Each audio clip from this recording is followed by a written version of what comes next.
It was another boring Tuesday night at the research center, and Alex was completely exhausted. He had been working for 12 straight hours, listening to weird space sounds through his big headphones. His job was pretty cool, though. He searched for messages from outer space. Most people thought he was crazy, but Alex loved it. The coffee maker was broken again, and Alex was running on energy drinks and determination. His desk was a complete mess with papers everywhere, empty food containers, and his grandmother's old ring that he always played with when he got nervous. It was a simple silver band with a small blue stone that seemed to change colors in different light. "Come on, give me something interesting," Alex whispered to his computer screen. He had been studying these really old language patterns from ancient Earth cultures. Nobody else at the research center cared about this stuff, but Alex thought it was fascinating how people used to communicate in the old days. Then something incredible happened. His computer started beeping like crazy.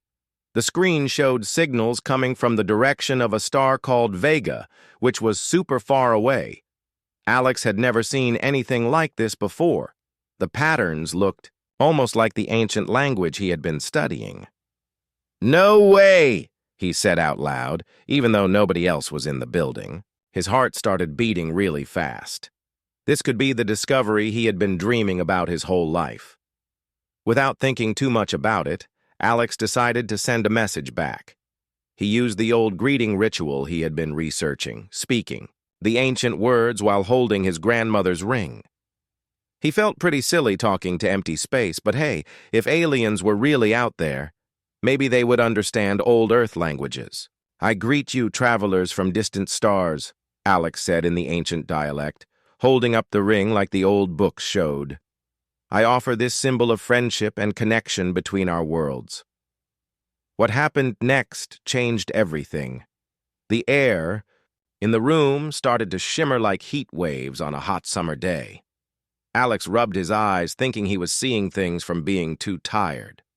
But the shimmering got stronger and stronger until it looked like the air was actually bending.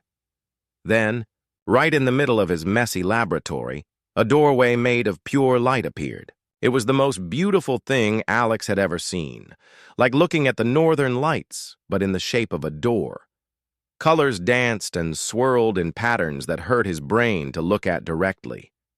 "Okay, I'm definitely losing my mind," Alex said to himself. "I need to get more sleep." But then someone stepped through the light doorway, and Alex's jaw dropped to the floor. She was the most amazing person he had ever seen. Her hair was silver like moonlight, and her eyes looked like they had actual stars in them. She wore flowing clothes that changed colors just like her hair, shifting from blue to purple to silver as she moved. When she walked, it was like she was floating just a tiny bit above the ground. The woman looked directly at Alex and smiled. When she spoke, her voice sounded like music. "Greetings, young scholar of the ancient ways," she said in the same old language Alex had been using. "I have traveled far to answer your call." Alex just stood there with his mouth open, still holding his grandmother's ring. His brain couldn't process what was happening. This had to be a dream. Maybe he had fallen asleep at his desk again. Hi," Alex managed to say, feeling completely ridiculous. Are you real?" The woman laughed, and it sounded like tiny silver bells. "I am as real as the stars themselves.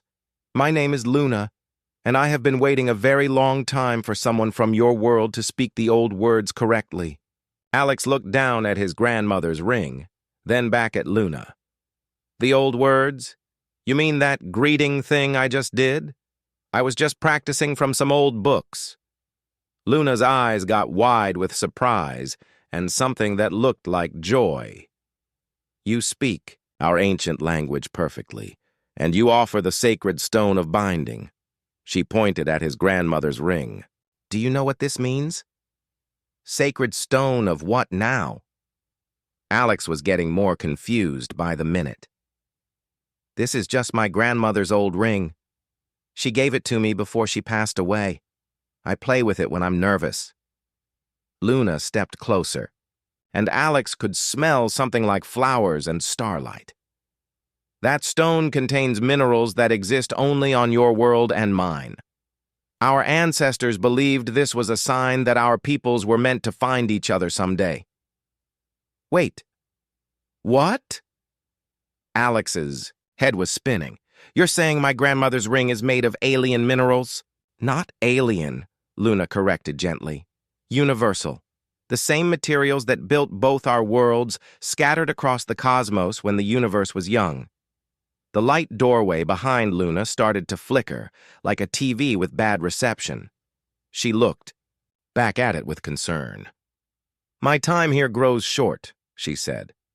The portal requires great energy to maintain. Alex's scientific brain finally kicked in. Portal? You traveled here through some kind of space portal? How is that even possible? Your people will understand our technology in time, Luna said. But first, I must ask you something very important. When you spoke the ancient words and offered the sacred stone, did you mean what you said? I don't even know what I said, Alex admitted. I was just trying to be polite to potential aliens. Luna's smile got even brighter. You said the words of eternal bonding. You offered to connect our worlds through friendship and understanding. In my culture, this is the most sacred promise two people can make. The portal started flickering, faster, and Luna looked worried. I must return now, but I will come back soon. Keep the sacred stone safe. Before Alex could say anything else, Luna reached out and gently touched his hand that was holding the ring. The moment their skin made contact, Alex felt a weird tingling sensation, like a tiny electric shock, but warm and pleasant. Finally, Luna whispered, so quietly that Alex almost didn't hear her. After so many years of waiting, the prophecy begins. Wait, what prophecy? Alex called out. But Luna was already stepping back toward the portal. I will explain everything when I return, she said. Trust me, Alex of Earth. Your life is about to become far more interesting than you ever imagined. And then she was gone. The portal collapsed with a soft whoosh sound, leaving Alex standing alone in his messy laboratory, staring at the spot where impossible things had just happened. He looked down at his grandmother's ring, which seemed to be glowing just a tiny bit in the dim light. Had that always happened, or was he just noticing it now? Alex sat down heavily in his chair, his mind racing. Either he had just made first contact with an alien civilization, or he was having the most realistic hallucination in human history. He looked at his computer screen, where the space signals were still being recorded. The data was all there, proof that something had really happened. But who would believe him? Okay, Alex, he said to himself. Let's think about this logically. Either you're going crazy, or you just accidentally got engaged to an alien queen. He paused, realizing how ridiculous that sounded. And she said, finally, like she's been waiting for this to happen. Alex spent the rest of the night staring at his data, trying to convince himself that what happened was real. Every few minutes, he would look at his grandmother's ring and swear he could see tiny stars twinkling inside the blue stone. By morning, he had almost convinced himself it was all a dream. But deep down, he knew his life had just changed forever. He had no idea that halfway across the galaxy, Luna was having a very important conversation with her advisors about something called the Earth Bonding Ceremony, and why she was so happy it had finally happened. The universe, it seemed, had a sense of humor, and Alex was about to become the punchline of the biggest cosmic joke in history. 3 days passed, and Alex couldn't stop thinking about what happened. He kept staring at his grandmother's ring, hoping to see that strange glow again. Maybe it was all just a really weird dream. Maybe he had been working too hard and his brain just made the whole thing up. But then, everything changed. Alex was eating his usual boring breakfast cereal when his phone started buzzing like crazy. Then his work phone rang. Then his email started pinging non-stop. Something big was happening. "Alex, you need to get to the lab right now," his boss, Dr. Peterson, said when he answered the phone. The man sounded completely panicked. "Every space agency in the world is calling us. Something's coming toward Earth, and it's huge." Alex nearly choked on his cereal. "What do you mean something's coming?" "Just get here, now." When Alex arrived at the research center, it looked like a movie set. There were government cars everywhere, people in dark suits walking around with serious faces, and news vans parked outside.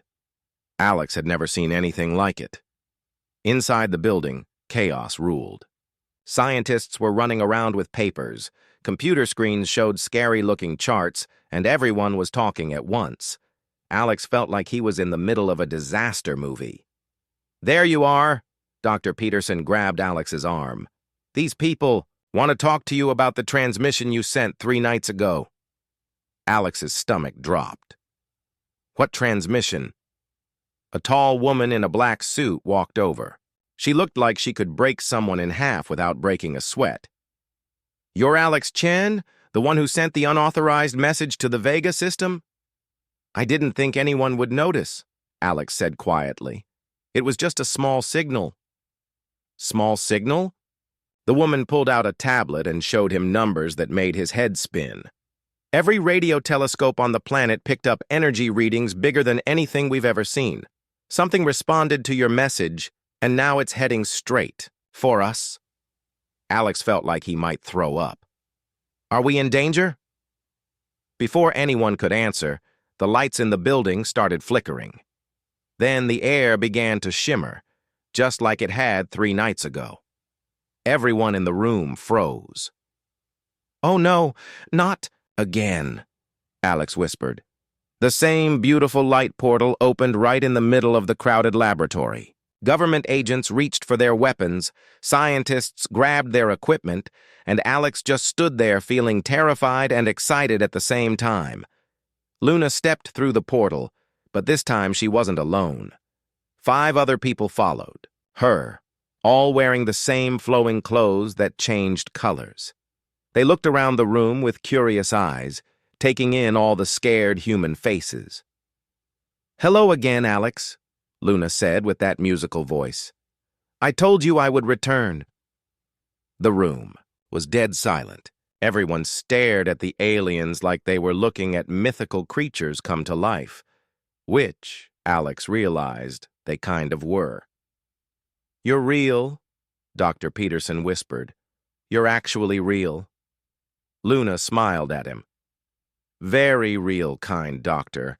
I am Queen Luna of the Vegan Collective, and these are my advisors." She gestured to the people with her. "We have traveled far to complete the bonding ceremony that young Alex began 3 days ago." "Bonding ceremony?" The government woman stepped forward. "What bonding ceremony?" Alex raised his hand like he was in school.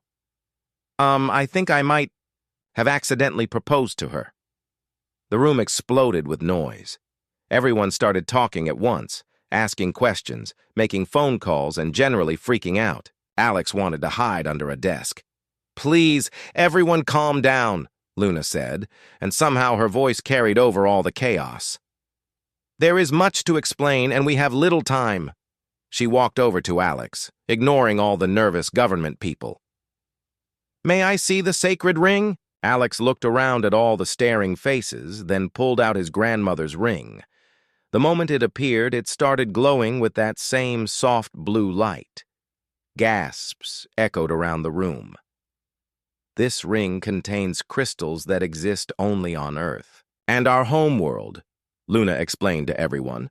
"Our ancestors believed this was a sign that our 2 peoples were destined to meet someday." The greeting ritual Alex performed, combined with offering this ring, completed an ancient prophecy. "What kind of prophecy?" Alex asked, though he wasn't sure he wanted to know. Luna's eyes sparkled.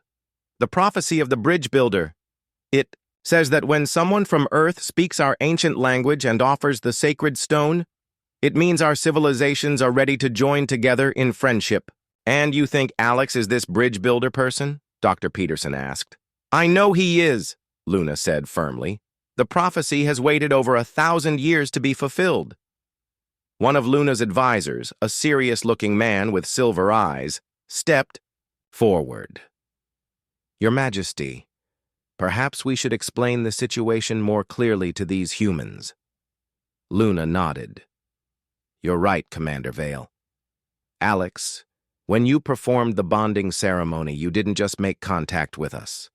You officially requested an alliance between our worlds. I did what now? Alex's voice cracked. In our culture, offering the sacred stone while speaking the ancient words is how two people pledge to unite their families, their communities, even their entire worlds. You essentially asked me to marry you, which would join Earth and Vega in an eternal partnership. The government woman looked like she might faint. Are you saying this random scientist just committed our entire planet to an alien marriage? Not random, Luna corrected. Chosen. Alex has been studying our ancient languages for years. His heart called out to ours across the vast distance of space. This was meant to happen. Alex felt everyone looking at him. But I don't know anything about being married to an alien queen. I can barely take care of my goldfish. Luna laughed that bell-like laugh. That's why we have time to learn about each other. The bonding ceremony is just the beginning. We must both agree to complete the final vows before our worlds are truly joined. What if we don't? Alex asked. The room got very quiet. Luna's expression became serious. Then the prophecy remains unfulfilled, and our peoples remain separate. But Alex, I have been watching your world for many years. I've seen your kindness, your curiosity, your desire to understand others who are different from you. I believe you could be exactly what both our worlds need. You've been watching me? Alex wasn't sure if that was romantic or creepy. Not just you, Luna said quickly. All of humanity. But when your signals reached us 3 days ago, speaking our language so perfectly, I knew the prophecy was beginning. Commander Vale stepped forward again. Your Majesty, we should establish the embassy as planned. Embassy? The government woman perked up. We would like to set up a temporary home here on Earth, Luna explained, so that Alex and I can get to know each other properly and so our peoples can learn to work together. Work together how? Dr. Peterson asked. One of Luna's other advisors, a kind-looking woman with blue hair, smiled. We have technologies that could help solve many of Earth's problems. Clean energy, medical advances, space travel. In return, humans could teach us about your incredible creativity and emotions. You want to trade technology for feelings? Alex asked. Your people experience emotions in ways we have forgotten, Luna said softly. Your art, your music, your stories, they move us deeply. We have much to learn from each other. The government woman was frantically taking notes. This is way above my security level. I need to call Washington, and the United Nations, and probably NASA. Take all the time you need, Luna said graciously. But know that our presence here depends on Alex's decision. If he chooses not to complete the bonding ceremony, we will respect his choice and return home. Everyone looked at Alex again. He felt like the weight of 2 entire worlds was sitting on his shoulders. Can I think about it? He asked. Luna smiled. Of course. That's why we're here, to give you time to decide if you truly want to bridge our worlds. As the government people rushed off to make important phone calls, and the scientists started asking 1,000,000 questions about alien technology, Alex realized his quiet life of listening to space sounds was over forever. He looked at his grandmother's ring, still glowing softly in his hand, and wondered what she would think about all this. Probably she would tell him to follow his heart, just like she always did. The problem was, Alex wasn't sure what his heart was telling him yet, but he had a feeling he was about to find out. 2 weeks later, Alex's life had become completely insane. The government had set up a special facility just outside the city where Luna and her people could stay. They called it the Interstellar Embassy, which sounded way cooler than it actually was. It was basically a fancy hotel with really good security and scientists everywhere. Alex had to move into a nearby apartment because reporters kept camping outside his old place. Every morning, he would wake up to see his face on the news, with headlines like, "The Man Who Proposed to Space" and "Earth's Accidental Ambassador." His mom called him every day asking if he was eating enough vegetables and whether aliens had vegetables. "This is so weird," Alex muttered as he walked through the embassy's main entrance. The building looked normal from outside, but inside, it was like something from a science fiction movie. The walls seemed to glow with soft light, and plants from Luna's world grew in impossible spirals toward the ceiling. "Good morning, Alex," said Commander Vale, who had become Alex's unofficial alien bodyguard. "Queen Luna is waiting for you in the observation deck." Alex had been spending every day at the embassy, learning about vegan culture and trying to figure out if he could really go through with this whole marriage thing. It felt surreal, like he was living in someone else's life. He found Luna standing in front of a massive window that showed a view of Earth from space. Except the window wasn't really a window. It was some kind of advanced screen that connected directly to her spaceship orbiting above. "Amazing, isn't it?" Luna said without turning around. "Your world is so beautiful. So much blue and green and white clouds swirling around like a dance." "Yeah, it's pretty nice," Alex said, still getting used to casual conversations with an alien queen. "How are you settling in?" Luna turned and smiled. She was wearing human clothes today, jeans and a t-shirt that said, "I love Earth." But somehow she still looked otherworldly. Her silver hair caught the light in ways that didn't make sense, and her star-filled eyes were impossible to ignore. "Your people are fascinating," she said. "Today I watched something called a cooking show, and I couldn't understand why humans get so excited about combining ingredients in different ways. On Vega, we simply think about what nutrients we need, and our food systems provide it." "You don't cook?" Alex asked.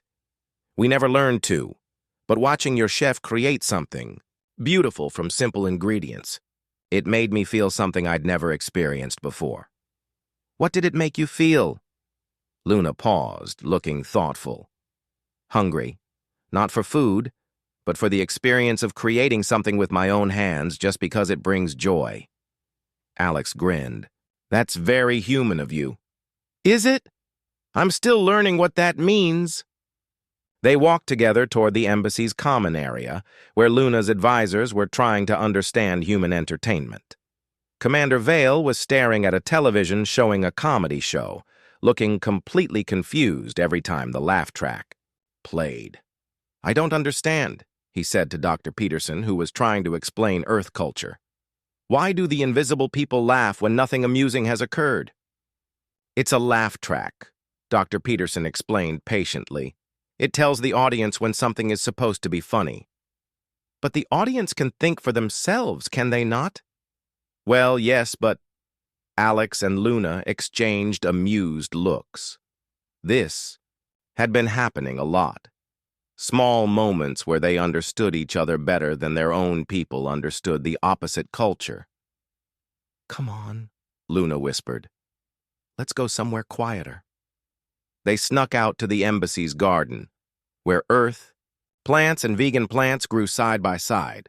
Luna had insisted on creating this space because she said both worlds needed to learn to grow together literally before they could do it figuratively. "Alex," Luna said, as they sat on a bench surrounded by flowers that hummed soft melodies, "I need to ask you something important." "Shoot. Do you regret it? The accidental proposal, I mean. Your life has become very complicated because of me." Alex thought about it. 2 weeks ago, his biggest worry was whether the coffee machine would be fixed. Now he had government agents following him around, reporters trying to interview him, and the weight of 2 entire civilizations depending on his decision. "Honestly, sometimes I miss my boring life," Alex said. "But then I think about all the incredible things I've learned. Did you know that vegan music is based on mathematical equations? And your people can communicate through colors? Did you know that human laughter can heal emotional pain? Luna countered. And that you create art just because it makes you feel good inside? They sat in comfortable silence for a moment, listening to the singing flowers. There's something else, Luna said quietly. Some of my people don't think this alliance is a good idea. What do you mean? Luna sighed. A group of advisors back on Vega believe humans are too unpredictable. They've been watching your news broadcasts and they're concerned about human violence and conflict. Alex felt his heart sink. Are they right to be concerned? Every species has darkness and light, Luna said. But what they don't understand is that human unpredictability is also your greatest strength. Yesterday, I watched a group of human children turn cardboard boxes into a spaceship using only imagination. My people would never think to do something so wonderfully illogical. So what happens if they decide we're too dangerous? They could demand that I return home and abandon the prophecy. But Alex, I don't want to abandon it. These past 2 weeks getting to know you and your world, I've never felt so alive.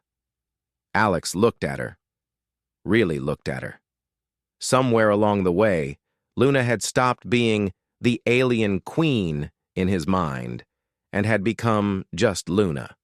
Someone who laughed at his terrible jokes, who got excited about trying new foods, who listened to his stories about growing up with his grandmother. I need to tell you something too, Alex said. At first, I was terrified of all this. I kept thinking it was some cosmic mistake, but spending time with you, I'm starting to think maybe the universe knew what it was doing. Luna's eyes literally sparkled. Actual tiny stars seemed to dance in them when she was happy. Really? Really? You're brilliant and kind and you see magic in things I take for granted. When you watch humans cook or laugh or create art, it makes me remember how amazing ordinary things can be. So you're not completely opposed to the idea of... Luna hesitated. Marrying an alien queen and becoming a bridge between worlds? Alex grinned. The idea is growing on me. Before Luna could respond, Commander Vale came running into the garden, looking panicked. Your Majesty, we have a problem. The human news networks are broadcasting protests happening in several major cities. Some humans are demanding that we leave Earth immediately. Alex and Luna looked at each other with concern. What kind of protests? Alex asked. Signs saying aliens go home and humans first, Vale reported. There are also groups supporting the alliance, but the opposition is growing louder. Luna stood up, her expression becoming more regal and serious. I expected this. Change is frightening, especially when it happens quickly. What do we do? Alex asked. We prove that the alliance is worth fighting for, Luna said firmly. Both. Our peoples need to see that we're stronger together than apart. Alex felt a flutter of nervousness mixed with determination. How do we do that? Luna smiled, and for a moment she looked less like a queen and more like someone planning a really ambitious school project. We show them something they've never seen before. Tomorrow I'm going to take you somewhere special. Where? Space. I want to show you Earth the way I see it, and I want to show my people that humans are ready to join the greater universe. Alex's stomach did a little flip. Space? Like actual outer space? Don't worry, Luna laughed. My ship is very safe, and I promise the view will change your life. As they walked back toward the embassy, Alex realized that somewhere between the protests and the politics and the pressure, he had made his decision. He was going to say yes to the bonding ceremony, not because of the prophecy or the alliance, or the fate of two worlds. He was going to say yes because Luna made him want to be braver than he'd ever been before. The only question now was whether both their peoples would let them make that choice. The next morning started perfectly. Alex woke up excited about his first trip to space with Luna. He had barely slept, imagining what Earth would look like from up there. But when he arrived at the embassy, everything was wrong. Smoke was coming from the main building. Security guards were running everywhere. Ambulances were parked outside with their lights flashing. Alex's heart started pounding as he ran toward the entrance. "What happened?" he shouted to Commander Vale, who was helping injured embassy staff. "Attackers came in the night," Vale said, his face grim. "They used some kind of explosive device near the main communications center. 3 of our people are hurt, and the embassy's main systems are damaged." Alex felt sick. "Where's Luna?" "Safe, but shaken. She's in the medical bay helping our healers tend to the wounded." Alex found Luna in a room that looked like something from a futuristic hospital. She was holding her hands over an injured vegan advisor, and soft blue light was flowing from her fingers into the person's wounds. Alex had never seen anything like it. "Alex," Luna said without looking up, "I'm so glad you're safe. When the explosion happened, my first thought was that they might have targeted you too. Are you okay? Is everyone going to be all right?" "Physically, yes. Our healing abilities are advanced. But Alex, this changes everything." Luna finally looked at him, and her star-filled eyes were sad. "The attackers left messages saying that humans will never accept alien contamination of Earth." Alex felt anger building in his chest. "That's not true. Most people support the Alliance. Some of my advisors are saying the same thing the attackers said, that our peoples are too different to coexist peacefully." Luna stood up, looking exhausted. "They want me to end the engagement and return home immediately." "What do you want?" "To do?" Before Luna could answer, a new voice spoke from the doorway. "She wants to prove them all wrong." They turned to see Dr. Harrison, the elderly vegan advisor who rarely spoke to humans. His silver hair was singed from the explosion, but his expression was determined. "Dr. Harrison," Luna said respectfully, "I thought you agreed with the Council's concerns." "I did, until I saw something remarkable last night," the old advisor said. "When the explosion happened, the first people to rush in and help us were humans. Your security guards, your medical staff, even civilians who heard the commotion. They risked their safety to help beings they barely know." Alex felt a surge of pride in his species. "But there's more," Dr. Harrison continued. "Our council has decided to test both of you before they make their final decision about the Alliance." "What kind of test?" Alex asked nervously. 3 trials, as is traditional for all important bonding ceremonies, tests of wisdom, courage, and sacrifice." Dr. Harrison looked serious. "These trials will determine if you're truly worthy to bridge our worlds." Luna grabbed Alex's hand. "We'll face them together." "Actually," Dr. Harrison said gently, "you must face them separately. The trials are designed to test each individual's character." Alex's mouth went dry. "What happens if we fail?" "Then, the engagement ends, the Alliance is dissolved, and we return to Vega forever." The first trial came that afternoon. Alex found himself in a room that looked like a library crossed with a computer lab. Holographic books floated in the air, displaying information in languages he couldn't read. "This is the trial of wisdom," announced a vegan elder through a speaker. "You have 1 hour to solve a problem that has puzzled both our civilizations for centuries. How can 2 completely different species learn to trust each other completely?" Alex stared at the floating books, feeling overwhelmed. How was he supposed to solve something that had stumped entire councils of brilliant aliens? Then he remembered something his grandmother used to say. The best solutions are usually the simplest ones. Alex ignored all the complicated floating books and sat down with a simple notebook and pen. He started writing about the past few weeks, how he and Luna had learned to understand each other not through complex theories, but through small, everyday moments. When his time was up, Alex read his answer aloud. "Trust doesn't come from understanding everything about someone. It comes from caring enough to try understanding them, even when it's hard. Luna and I trust each other because we've seen each other make mistakes and still choose kindness. The Vegan elders whispered among themselves, then announced, "The first trial is passed." The second trial was much scarier. Alex found himself in what looked like a training simulation, facing a scenario where Earth was in danger and he had to choose between saving his home planet or saving Luna's ship. "This is the trial of courage," the voice announced. "You must make an impossible choice under pressure."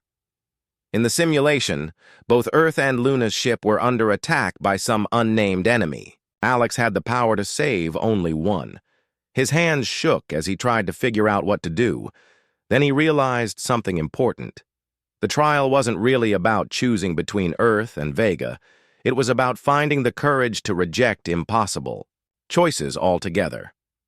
Instead of choosing one or the other, Alex used the simulation's controls to coordinate a defense that protected both targets. It was risky and complicated, and he wasn't sure it would work. But he refused to accept that saving one meant sacrificing the other. When the simulation ended, the elders seemed surprised. Unusual solution. Most candidates accept that sacrifice is necessary. "Maybe that's the problem," Alex said, still, breathing hard. "Maybe instead of accepting that different groups have to be enemies, we should have the courage to find solutions that protect everyone." The second trial is passed. The third trial was the hardest of all. Alex was brought to a room where Luna was waiting, but she looked different, cold and distant.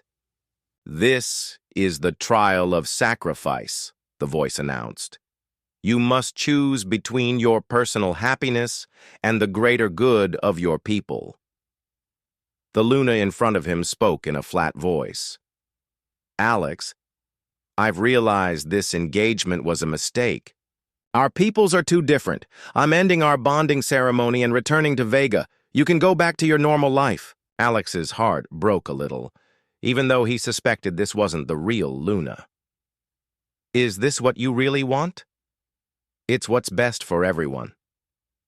Alex looked at her carefully. The real Luna's eyes sparkled with stars when she was emotional. Luna's eyes were empty. "No," Alex said firmly. "I don't accept this." "You don't have a choice." "I always have a choice." Alex stepped closer. "The real Luna wouldn't make this decision for me. She'd trust me enough to let me choose for myself, even if it meant getting hurt." The fake Luna flickered and disappeared. The real Luna materialized in her place, smiling through tears. "How did you know?" she asked. "Because the real you believes in partnership, not protection. You wouldn't sacrifice our relationship to save me from making my own choices." "The third trial is passed," announced the elders, and this time they sounded impressed. Later that evening, Alex and Luna sat together in the embassy garden, exhausted but relieved. "So what happens now?" Alex asked. "Now we wait for the council's decision. But Alex, regardless of what they choose, I want you to know something." Luna took his hands in hers. "These trials weren't just about proving ourselves to them. They helped me realize that I don't want to marry you because of some ancient prophecy. No, I want to marry you because you make me believe that impossible things can become possible. You refused to accept that we had to choose between our worlds because you believed we could find a way to protect both." Alex felt his heart racing. "Is that your way of saying yes to the bonding ceremony?" Luna laughed, and the sound made the nearby flowers start singing. "Alex Chen, that's my way of saying that if you'll have me, I'd like to spend the rest of my life learning to see the universe through your eyes. Even though I'm just a guy who listens to space sounds for a living? Especially because of that. You've spent your whole career believing that someone out there was trying to communicate. You never gave up hope that we could understand each other." Luna's eyes sparkled with those beautiful stars. "That's exactly the kind of person I want to bridge worlds with." Alex kissed her then, right there in the garden surrounded by singing. flowers and understars from two different worlds, and for the first time since this whole crazy adventure began, he felt absolutely certain he was exactly where he belonged. Tomorrow, they would find out if both their peoples agreed. The day of the council's decision arrived with perfect weather. Alex woke up to sunshine streaming through his apartment window and birds singing outside. It felt like the universe was trying to be optimistic, even though Alex's stomach was doing backflips. He had spent the night thinking about everything that had happened. 6 weeks ago, he was just a lonely scientist listening to space sounds. Now he might become the first human to marry an alien queen and unite two entire civilizations. Or he might watch Luna disappear forever through a portal of light. No pressure at all, Alex muttered to himself as he got dressed. When he arrived at the embassy, crowds of people had gathered outside. Some held signs supporting the alliance. Others demanded the aliens leave Earth. News crews from every major network pointed cameras at the building.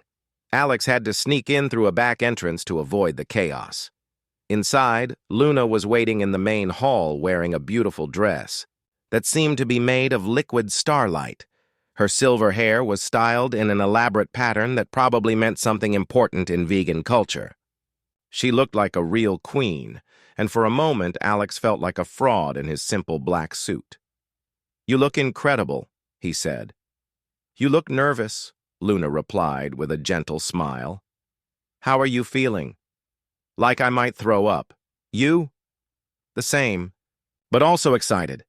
Whatever happens today, we've already proven that two different worlds can learn to understand each other." Commander Vale approached them, his expression unreadable. "It's time. Both councils are ready to announce their decisions." The main hall had been transformed into something that looked like a courtroom mixed with a spaceship. Screens showed the faces of vegan council members sitting in what looked like a crystal palace. On the other side, human representatives from every major country sat at a long table. Alex and Luna stood in the center, holding hands. The vegan High Council leader, an ancient-looking woman with silver eyes, spoke first. "We have observed the trials and deliberated long about this unprecedented alliance. Human Alex Chen, you have shown wisdom in refusing simple answers to complex problems. You have shown courage in protecting both worlds rather than choosing between them. Most importantly, you have shown that love can be more powerful than fear."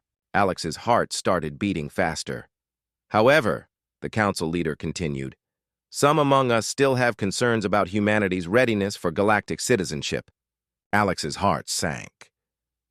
"But," she said with what might have been a smile, "Queen Luna has convinced us that growth comes from taking calculated risks. The vegan collective approves this bonding ceremony." Alex wanted to cheer, but he knew the human decision was still coming. President Williams, who had flown in specifically for this announcement, stood up from the human delegation. "The Earth Council has also debated extensively. We've considered the benefits of this alliance: clean energy, medical advances, space technology. We've also considered the risks of joining a galactic community we don't fully understand." The room was so quiet, Alex could hear his own heartbeat. "But what convinced us wasn't the technology or the treaties," President Williams continued. "What convinced us was watching Alex and Queen Luna together.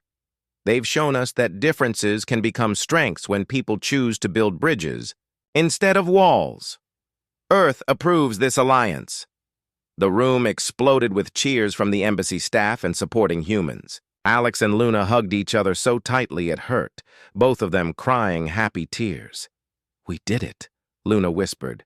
"We actually did it." The wedding ceremony happened 3 days later, and it was unlike anything anyone had ever seen. The venue was Luna's spaceship, orbiting Earth high enough to see the curve of the planet, but close enough that guests could travel there safely. The ship's main hall had been decorated with flowers from both worlds. Earth roses grew next to vegan harmony blossoms that sang gentle melodies. Traditional human chairs sat next to floating vegan meditation crystals. It was chaos, but beautiful. Chaos.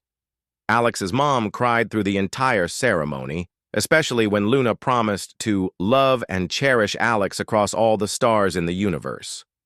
Alex's dad kept asking Commander Vale technical questions about the spaceship engines. Luna's parents, who had traveled from Vega for the occasion, were fascinated by human wedding cake and ate 3 pieces each. The vows were spoken in both English and the ancient vegan dialect that had started everything. When Alex slipped his grandmother's ring onto Luna's finger, it glowed brighter than ever before, as if it was happy to finally fulfill its cosmic purpose.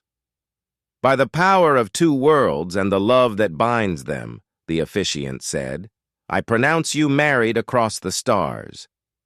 When Alex and Luna kissed, every flower in the room started singing at once. The harmony was so beautiful that even the serious vegan council members were wiping away tears.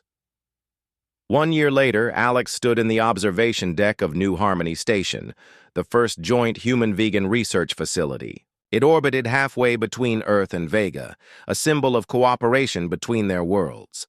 Through the massive windows, he could see both Earth and Vega's sun shining in the same sky. Scientists from both species worked together in the laboratories, below, making discoveries that neither world could have achieved alone. "What you thinking about?" Luna asked as she joined him at the window. She was wearing casual human clothes now, jeans and a sweater that said Galaxy's Best Wife, but she still glowed with that otherworldly beauty. "Just remembering how terrified I was a year ago," Alex said. "I thought my life was over when those government agents showed up. And now I think it was just beginning." Alex put his arm around her. "Did you ever imagine it would work out this well?" Luna leaned against him, watching their 2 worlds shine in the distance. "Honestly, I hoped, but I wasn't sure. Building trust between civilizations is harder than the prophecies made it sound." It was true. The past year hadn't been easy. There had been protests, political arguments, and cultural misunderstandings that sometimes seemed impossible to solve. Some humans still wanted the aliens to leave. Some vegans still thought the alliance was a mistake. But there had also been incredible breakthroughs. Vegan healing technology had eliminated several diseases on Earth. Human creativity had inspired new forms of art and music on Vega. Children from both worlds were learning each other's languages and becoming friends across impossible distances. "I have something to tell you," Luna said, her voice suddenly nervous. "What's wrong?" "Nothing's wrong. Actually, something's very right." Luna turned to face him, her star-filled eyes sparkling with excitement. "Alex, we're going to have a baby." Alex's brain stopped working for a moment. "A baby? Like an actual baby? "The first human vegan child in history," Luna said, laughing at his expression. "Are you scared?" "Terrified," Alex admitted, "but also amazed. Our kid is going to grow up seeing 2 worlds as home. They'll never think it's weird that their mom is from another planet. They'll probably think we're the weird ones for making such a big deal about it." Alex looked out at the stars, thinking about their future child growing up in a universe where humans and aliens worked together, where differences were celebrated instead of feared, where love really could bridge any distance. "You know what the best part is?" Alex said. "What?" "Our kid will never know a universe where our worlds weren't friends. To them, this will just be normal." Luna smiled. "The prophecy said a bridge builder would unite our worlds. But maybe the real bridge isn't us. Maybe it's the generation we're creating together." As they stood there watching Earth and Vega shine in the same sky, Alex thought about his grandmother's ring, now safely stored in their quarters. She had always told him that love could overcome anything, even when it seemed impossible. She was right, as usual. Love had overcome the vastness of space, the differences between species, and the fear of the unknown. It had turned an accidental proposal into the foundation of a new era for two civilizations. Alex Chen, the lonely scientist, who used to listen to space sounds, had accidentally become exactly what the universe needed him to be. And as he felt Luna's hand slip into his, still wearing that glowing ring that had started everything, he knew that the best adventures were just beginning. Their child would grow up in a universe full of singing flowers, healing light, and infinite possibilities. And maybe, just maybe, they would discover that there were even more worlds out there waiting to be friends. The universe, it turned out, was a much friendlier place than anyone had imagined.